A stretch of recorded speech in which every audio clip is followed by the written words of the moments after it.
Yeah, thank you guys so much for sharing. I mean, it's amazing for me to see, and I was talking to Ayas before also, that you're like setting the tone for future generations of Nepali people or Newaris, and you get to shape how this culture moves forward, which is very important.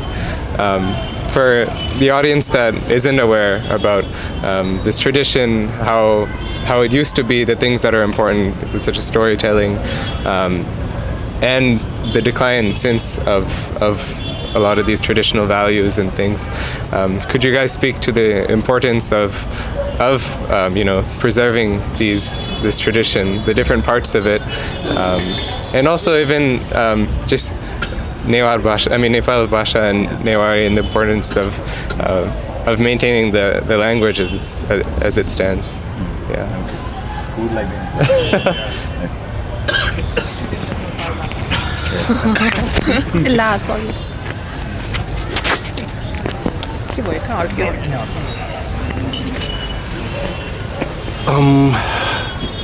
Talking about Nepal Bhasha,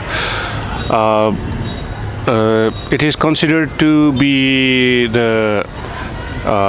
in the subcontinent, Indian subcontinent, it's considered to be the third oldest language to have its own written book. Yeah, the oldest one, of course, is Sanskrit. I think after that it's Tamil.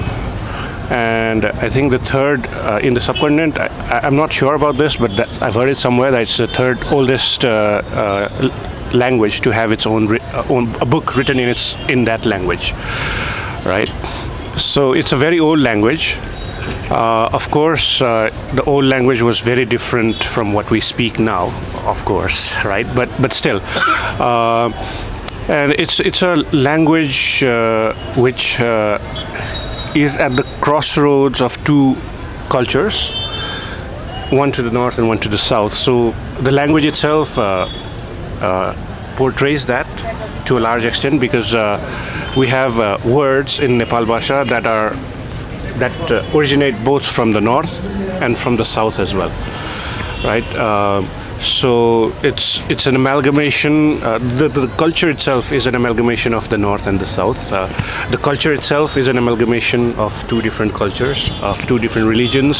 So the Newar culture and the Newar language, it actually has a very significant place in the history of both India and China, particularly Tibet, but anyways, China and India as well.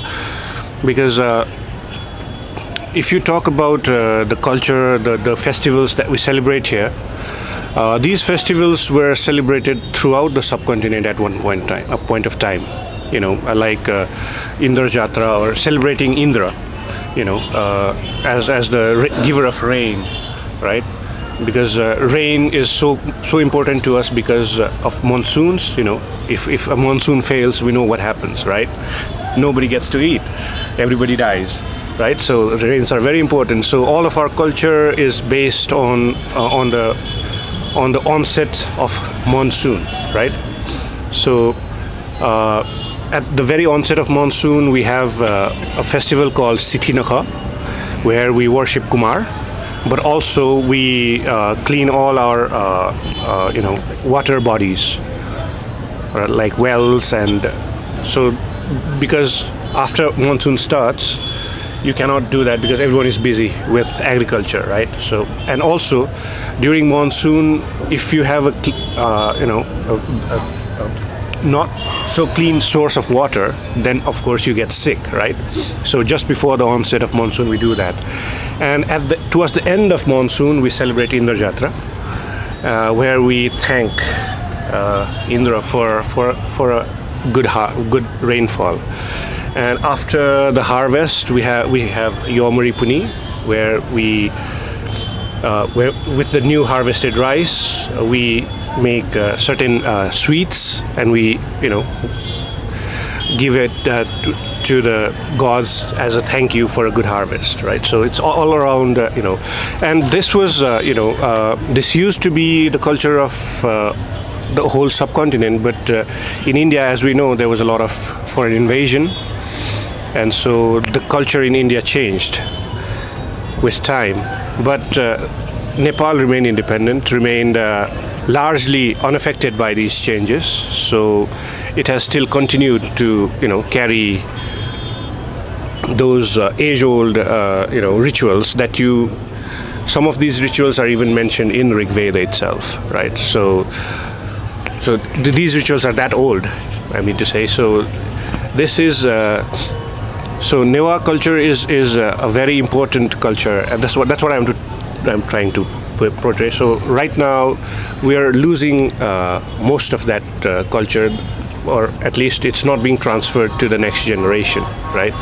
So that's why I think oral traditions and oral stories are how we have been transferring these these festivals, or the significance of these festivals to the next generation. And because that is breaking, more and more of the younger generation are, they do celebrate it, but they don't know why they are doing what they are doing, and as it continues with time, you will stop celebrating whatever you're celebrating because you don't know why you're doing it. So, ultimately you'll stop it, right? So yeah, that's all I have to say about that.